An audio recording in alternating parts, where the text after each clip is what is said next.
నమస్తే రైతు సోదరులారా, agriculture with Kiran sir YouTube ఛానల్కి స్వాగతం.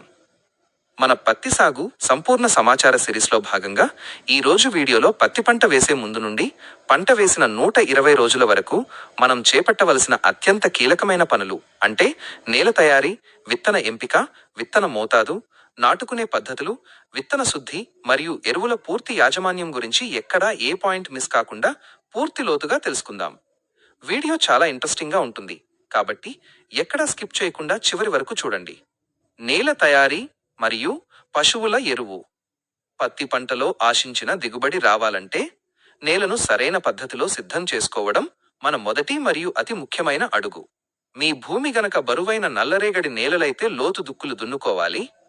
దీనివల్ల వేర్లు లోపలికి చొచ్చుకుపోయి మొక్క బలంగా పెరుగుతుంది, వర్షాభావ పరిస్థితులను కూడా తట్టుకుంటుంది. ఒకవేళ తేలికపాటి నేలలైతే పైపైన తేలికపాటి దుక్కులు దున్నుకుంటే సరిపోతుంది. దుక్కులు దున్నుకునే సమయంలోనే ఎకరాకు ఖచ్చితంగా 5 టన్నుల పశువుల ఎరువును వేసి భూమిలో కలిసేలా దున్నుకోవాలి. ఇది నేల సారాన్ని పెంచడమే కాకుండా తేమను ఎక్కువ రోజులు పట్టి ఉంచే శక్తినిస్తుంది. ఇలా దున్నుకున్న తర్వాత నేలను సమానంగా చేయడానికి ఒకసారి రోటవేటర్ వేసుకోవాలి. దీనివల్ల మట్టి గడ్డలు నలిగి నేల మెత్తగా పొడిపొడిగా తయారవుతుంది. విత్తన మోతాదు మరియు నాటడం. ఎకరాకు కావలసిన విత్తనాల మోతాదు అనేది మనం పాటించే వరుసల మధ్య మరియు మొక్కల మధ్య దూరంపై ఆధారపడి ఉంటుంది. సాధారణంగా ఒక ఎకరాకు 1 నుండి 1.5 విత్తన ప్యాకెట్లు అవసరమవుతాయి. ఇక్కడ రైతులు గమనించాలి, ఒక ప్యాకెట్లో సుమారుగా 500 గ్రాముల విత్తనాలు ఉంటాయి. మనం మొక్కల మధ్య దూరం ఎక్కువగా పెడితే తక్కువ విత్తనాలు సరిపోతాయి, అదే దూరం తగ్గిస్తే ఎక్కువ విత్తనాలు అవసరమవుతాయి. మనకున్న నేల రకాలను బట్టి ఈ క్రింది పద్ధతుల్లో విత్తనాలు నాటుకోవాలి. నల్లరేగడి నేలలు.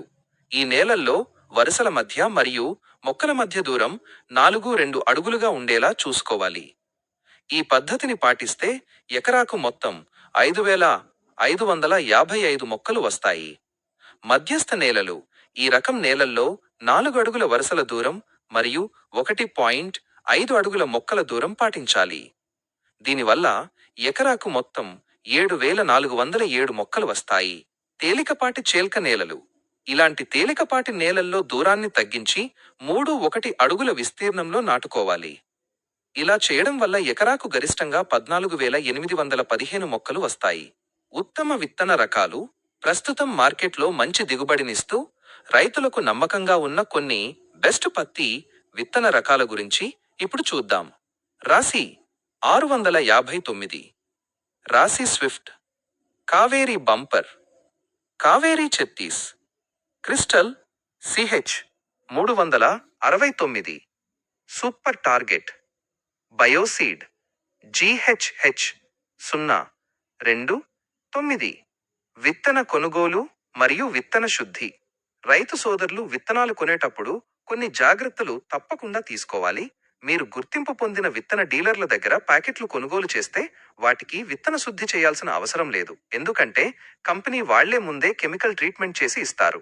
కానీ విత్తనాలు కొనే ముందు డీలర్ ఇచ్చే బిల్లు పైన లాట్ నంబర్ కరెక్ట్గా రాసి ఉందో లేదో ఖచ్చితంగా తనిఖీ చేసుకోవాలి. ఒకవేళ మీరు నాటు రకం లేదా దేశవాళీ విత్తనాలను గనక ఎంచుకుంటే విత్తన శుద్ధి ఖచ్చితంగా మనమే చేసుకోవాలి. మొదటగా రసం పీల్చే పురుగుల నివారణ కోసం 1 కిలో విత్తనాలకు ఇమిడాక్లోప్రిడ్ 70 WS 5 గ్రాములు లేదా థయామెథాక్సామ్ 70 WS 4 గ్రాములు కలిపి విత్తన శుద్ధి చేయాలి. ఈ రసాయన శుద్ధి పూర్తయిన తరువాత తెగుళ్ల నివారణ కోసం అదే 1 కిలో విత్తనాలకు 10 గ్రాముల ట్రైకోడెర్మా విరిడి అనే జీవ శిలీంద్ర నాశనిప్టీన్ ఈ 0 నీడలో ఆరబెట్టుకోవాలి. మొలకల పరిశీలన మరియు గ్యాప్ ఫిల్లింగ్.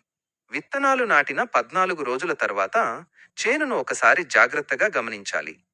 పొలంలో ఎక్కడైనా విత్తనాలు మొలకెత్తకుండా ఖాళీలు ఏర్పడితే వెంటనే ఆ స్థానాల్లో కొత్త విత్తనాలను నాటుకుని గ్యాప్ ఫిల్లింగ్ చేసుకోవాలి.